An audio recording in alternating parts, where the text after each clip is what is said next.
ફરતું I card બનાવી ખંડણી માંગવાનો મામલો. અમદાવાદ પોલીસે કાર્ડ ધારક એક આરોપીની ધરપકડ કરી. પાડોશી સાથે થયેલા ઝઘડાના ફોટો પાડી તેને બ્લેકમેલ કરી 25,000ની ખંડણીની માંગ. આરોપીએ પોતાની ઓળખ પત્રકાર તરીકે આપી અને સોશિયલ મીડિયામાં ફોટા અપલોડ કરવાની ધમકી આપી. ધમકી બાદ ફરિયાદીએ પોલીસમાં ફરિયાદ કરતા સમગ્ર મામલો સામે આવ્યો. યાસીન ઉર્ફે સરફરાઝ ઉર્ફે બાટલીની પોલીસે ધરપકડ કરી. આખરી પૂછપરછ કરતા તેણે સ્વીકાર્યું કે પત્રકાર નથી. રોફ જમાવવા માટે તેણે આઈ કાર્ડ બનાવ્યું હતું. દાણી લીમડા પોલીસ સ્ટેશન વિસ્તારમાં આપણે તારીખ 15/7/2025નો બનાવ છે. જે બનાવમાં જે ફરિયાદી બેન હતા એ બેનના છોકરાઓ અને બેનના પાડોશીના છોકરાઓ નાગોરી કોમ્પ્લેક્સ વિસ્તાર છે દાણી લીમડા પોલીસ સ્ટેશનની હદમાં. ત્યાં આગળ એક છોકરાઓ વચ્ચે ઝઘડો થયો હતો અને એ ઝઘડા દરમિયાન આ જે બેન ઝઘડાના સ્થળ ઉપર હાજર હતા અને આ જે સરફરાઝ શેખ નામક જે વ્યક્તિ છે જેઓએ ત્યાં પહોંચી અને આ છોકરાઓ વચ્ચે જે બોલાચાલી ઝઘડો થયો હતો ત્યાંના ફોટોઝ અને વિડીયોઝ ઉતારવાનું શરૂ કર્યું હતું.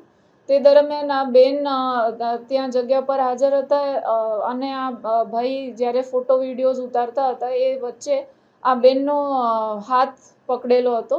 જે બનાવમાં ત્યારબાદ આ બેનનો હાથ પકડ્યો એ બનાવ દરમિયાન જે આ પત્રકાર તરીકે પોતાની ઓળખ આપી અને ફોટોઝ વિડીયોઝ લીધેલા હતા.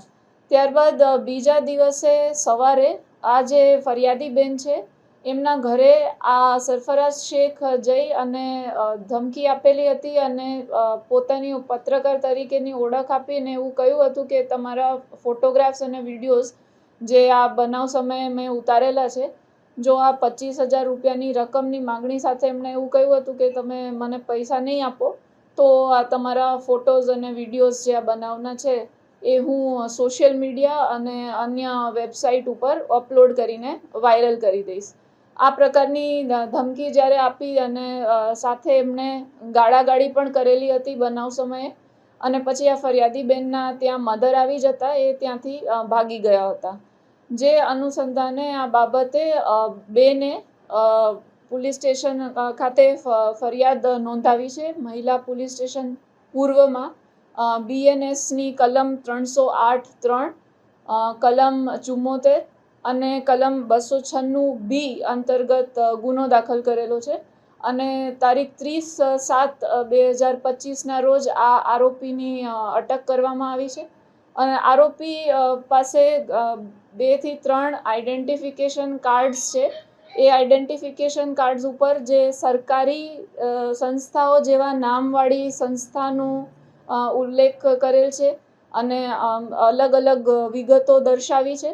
જે વેરિફિકેશન હાલમાં તપાસના કામે આ બધા એના આઈડેન્ટિફિકેશન કાર્ડ્સ કબજે લીધેલા છે અને આ જે આઈડી કાર્ડ્સ છે એનું વેરિફિકેશન હાલમાં ચાલુ છે.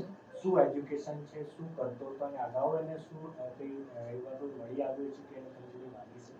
આ આરોપી છે એનું પૂછપરછ દરમિયાન જાણવા મળે છે કે એને કોઈ પત્રકાર તરીકે કે કોઈ જર્નલિઝમનો કોર્સ તો કર્યો જ નથી, પણ એમનું એજ્યુકેશન ફક્ત 10 ધોરણ સુધી છે. આરોપી છે 10 ધોરણ પાસ છે અને અગાઉ પણ દાણી લીમડા પોલીસ સ્ટેશનમાં 2024માં આ આરોપી વિરુદ્ધ ગુનો દાખલ થયેલો છે.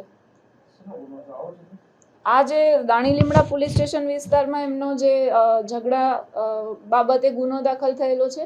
અગાઉ પણ આવો કોઈ પોતે પત્રકાર તરીકે ઓળખ આપી અને બીજા કોઈ વ્યક્તિઓને કોઈ જાહેર જનતાના મેમ્બર્સને આવી રીતે ધમકી આપેલી હોય કે ખંડણી કરેલી હોય એ બાબતની તપાસ હાલમાં ચાલુ છે.